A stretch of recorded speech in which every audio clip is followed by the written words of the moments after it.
नमस्कार बच्चों।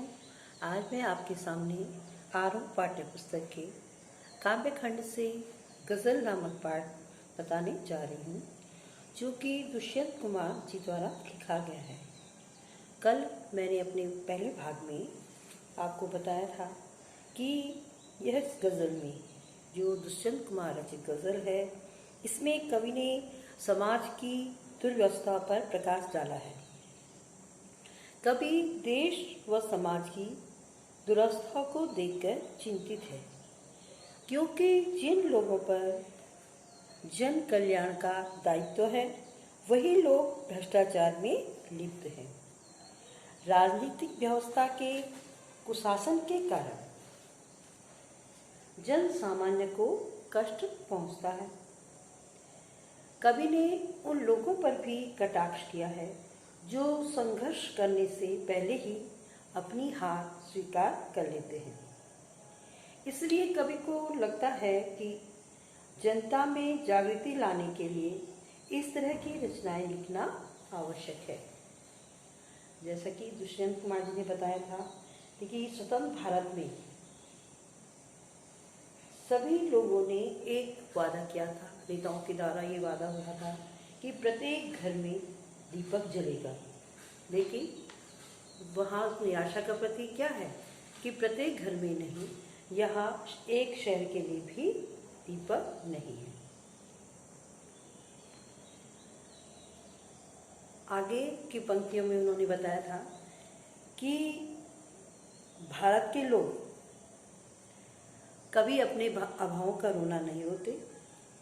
यदि उन्हें पहनने के लिए कमीज नहीं मिलती, अर्थात यदि उनके पास उनके अधिकार नहीं मिलते, तो वे अपने अधिकारों के लिए संघर्ष नहीं करते हैं, बल्कि अपने पाँवों को सिकोड़कर अपना पेट ढकने की कोशिश करते हैं।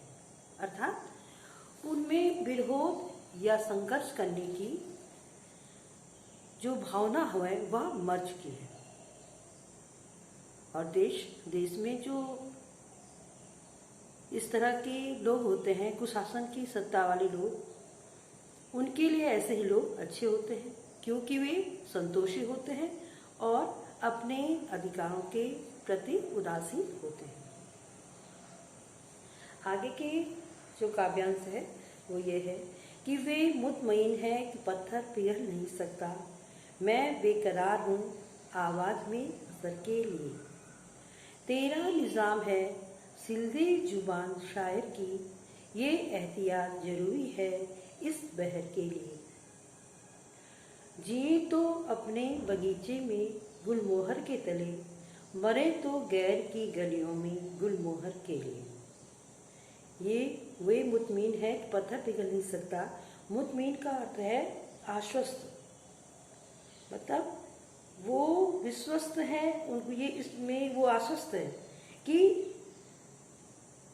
पत्थर पिघल नहीं सकता। आपने देखा इस काव्यांश में अगर आपको प्रसंग लिखना है तो यह लिखा जाएगा कि कवि निराशा से पूर्ण जनता को जागृत करने का प्रयास करता है। वह निष्क्रिय समाज व हताश जनता में स्फूर्ति, उत्साह एवं आशा का संचार करना चाहता है। तो मुतमिन का अर्थ मैंने बताया कि आश्वस्त। कवि ने यह बताने का प्रयास किया है कि समाज का जो शोषित पीड़ित वर्ग है, समाज के जो पीड़ित वर्ग है, वह पूरी तरह से उसको ये आश्वासन है मिला हुआ है, उसको यह विश्वास है कि सत्ताधारी लोगों के दिल पत्थर के हैं। वे मुतमिन है, उनको विश्वास है कि पत्थर पिघल नहीं सकता। पत्थर किसके लिए कहा गया है? जो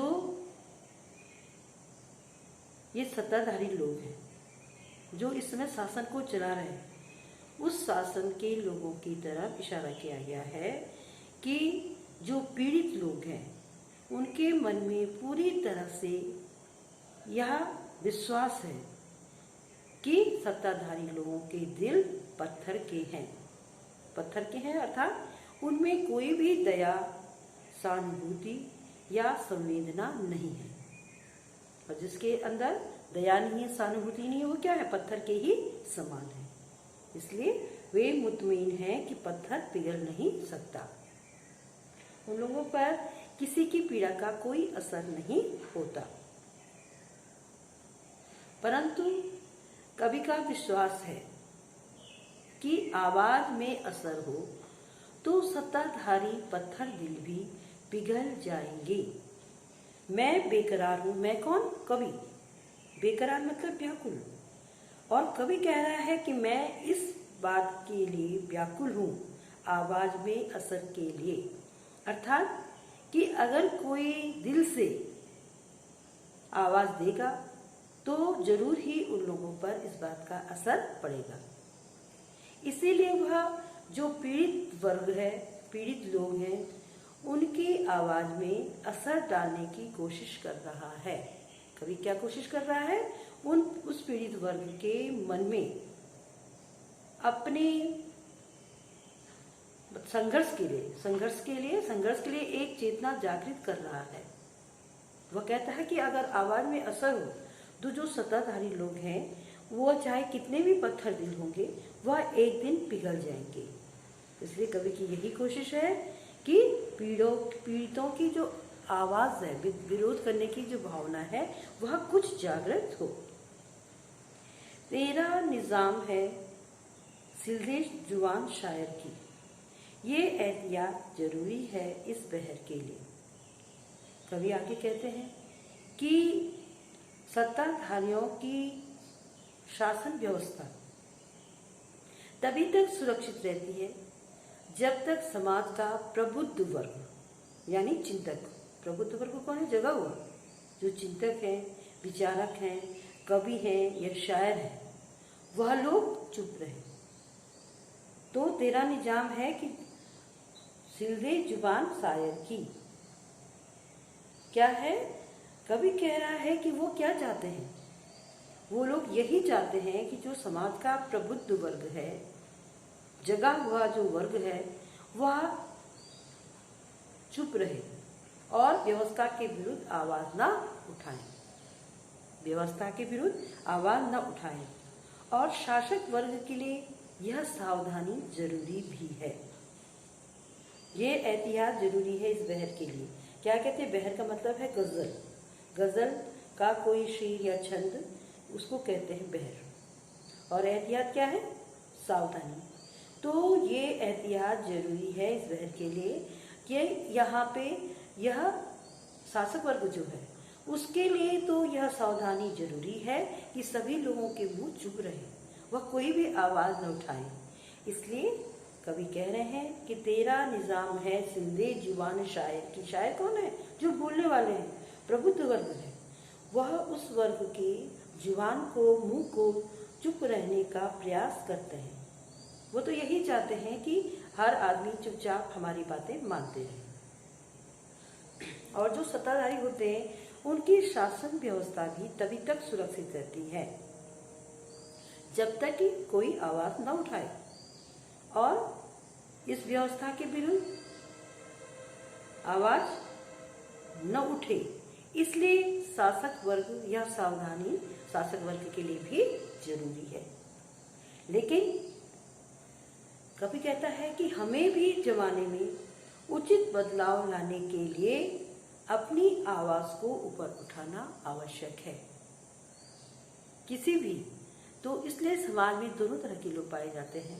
एक पीड़ित वर्ग जो अपने किसी भी तरह से उसी शासन व्यवस्था में अपने को ढाल लेता है, लेकिन दूसरी ओर एक प्रबुद्ध वर्ग होता है जो चिंतक होते हैं, विचारक होते हैं, कवि या शायर होते हैं। तो उन लोगों को एक जो है लोगों को ऊंचा उठाने की, उन लोगों को उसके बारे में चिंता करने की, उनको यह ध्यान रहता है कि उनको ऊपर किसी तरह से भी ऊपर उठाना है। तो कवि यही कह रहा है कि हमें भी जमाने में उचित बदलाव लाने के लिए अपनी आवाज को बुलंद करना, अपनी आवाज को उठाना आवश्यक है। आगे है, जिए तो अपने बगीचे में गुलमोहर के तले, मरे तो गैर की गलियों में गुलमोहर के लिए।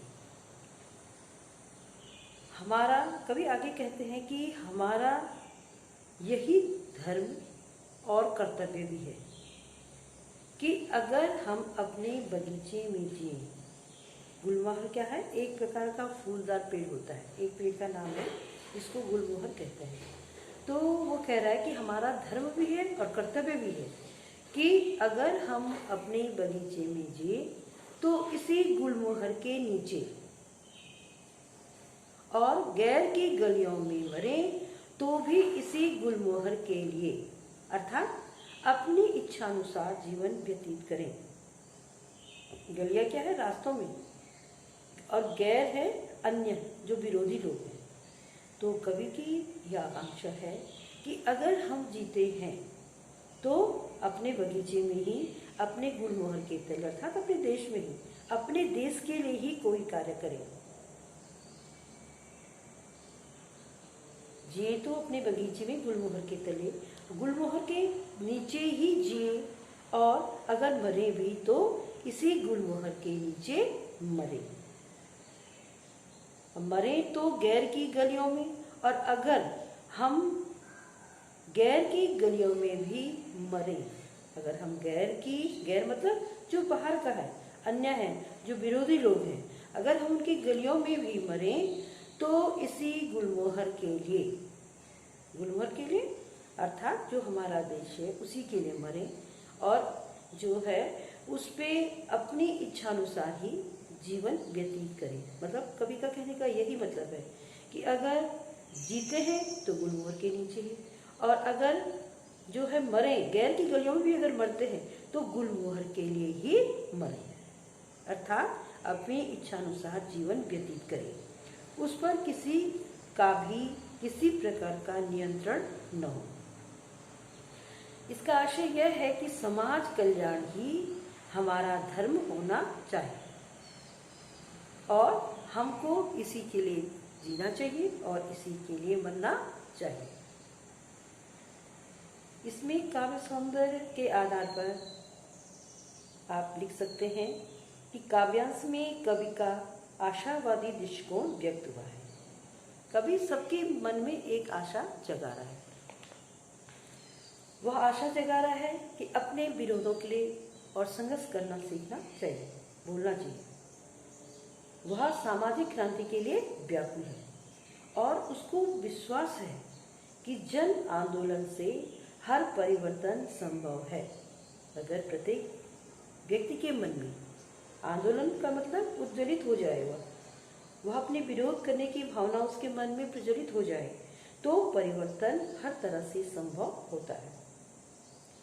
भाषा में प्रभाव है और ओजों से परिपूर्ण है। गजल की प्रकृति के अनुसार, जैसे गजल में होता है, उर्दू शब्दों का प्रचुर प्रयोग हुआ है। शैली लाक्षणी है और पत्थर पिघलना, शायर की जुबान सिलना आदि का प्रयोग अत्यंत प्रभावशाली बिंब के रूप में हुआ है। गैर की गलियों में मरने, ये सब प्रयोग क्या है? ये प्रभावशाली बिंब है जो कि कवि के द्वारा प्रस्तुत किए गए हैं। बिंब का मतलब दृश्य, हमारे सामने वही दृश्य उपस्थित हो जाता है जो कि वह बताना चाहता है। मैं और तू की शैली भी आकर्षक है। गुलमोहर प्रतीक का प्रभावी प्रयोग हुआ है। और अनुप्रास अलंकार, पत्थर पिघल, गैर की गलियों में गुलमोहर, इसमें क्या है? अनुप्रास अलंकार है। तो जो आपने देखा कि इस तरह से दुष्यंत जी ने अपनी गजल के माध्यम से लोगों में एक क्रांति लाने की कोशिश की है। उन्होंने लोगों को संतोष होकर के जीने के लिए नहीं होकर प्रयास करते हैं। वो कहते हैं कि विरोध के लिए भी बोलना आवश्यक है। अब मैं आपको यहाँ पे एक दो प्रश्न, कुछ अतिरिक्त प्रश्न बता रही हूँ कि कभी उम्र भर के लिए पलायन क्यों करना चाहता है? तो इसका आंसर होगा, इसका उत्तर होगा कि कभी कहता है कि देश के जो राजनीतिक नेता थे पहले उन्होंने वादा किया था कि हर घर को चिराग, चिराग से अर्थ दीपक रोशनी से नहीं है, शुभ सुविधा जो है कि वो एक प्रत्येक घर को मतलब सुख सुविधाएं प्रत्येक घर को उपलब्ध होंगी। परंतु आज पूरे शहर में भी वह सुख सुविधा उपलब्ध नहीं है। देश में कई संस्थाएं हैं पर वे ईमानदारी पूर्वक जन कल्याण के लिए काम नहीं करती। इसीलिए कभी उन्हें दरख्त वृक्ष की संज्ञा देता है और कहता है कि वृक्ष की छांव में भी, साये में भी धूप लगती है। इसीलिए कवि ने अपने शेर में उदाहरण दिया है कि हर वृक्ष छांव की बजाय क्या कर रहा है, धूप बरसा रहा है। हर प्रत्येक वृक्ष जो है वह उसमें छाया नहीं मिल रही है बल्कि धूप का ही एहसास हो रहा है। अतः कवि के मन में निराशा होती है और उसके मन में ऐसा स्थान छोड़ने की इच्छा होती है। कवि इन सभी कुटिल व्यवस्थाओं से दूर रहकर अपना जीवन व्यतीत करना चाहता है। कमीज न होने पर लोग पाँव से पेट क्यों ढक लेते हैं? इसका उत्तर होगा, यहाँ के लोग इतने दीनहीन और यथास्थितिवादी हो चुके हैं कि वे अपने अधिकारों के लिए संघर्ष नहीं करते। वे हर अभाव को चुपचाप सह लेते हैं। वे अपने में सिकुड़ कर जो भी मिल गया उसी में जीना है, जैसे तैसे जीने को ही अपनी नियति बना लेते हैं, क्योंकि उनमें संघर्ष करने की जो इच्छा है वह मर चुकी है। जो है उसी में संतोष करते हैं और कुछ नहीं भी है तो भी खाली पेट ही संतोष करके सो जाते हैं। इसी पाठ के काव्यांश से संबंधित कि कवि आस्तिक लोगों के विचार से खुश क्यों नहीं है? कवि आस्तिक लोगों के विचार से खुश क्यों नहीं है? तो कवि आस्तिक लोगों पर कटाक्ष करता है, व्यंग्य करता है कि भारत के लोग क्या हैं? ईश्वरवादी हैं, आस्तिक हैं। उन्होंने भगवान को नहीं देखा है फिर भी वे ईश्वर पर विश्वास करते हैं। कवि इस बात को लिखते हैं कि उनके नाम पर, ईश्वर के नाम पर सारे कष्ट सहन कर लेते हैं। जो कुछ ईश्वर की इच्छा कह करके क्या करते हैं? अपने मन में संतोष कर लेते हैं। वे यह सोचकर ही संतुष्ट हो जाते हैं कि उनका सुख दुख क्या है? ईश्वर के हाथ में है।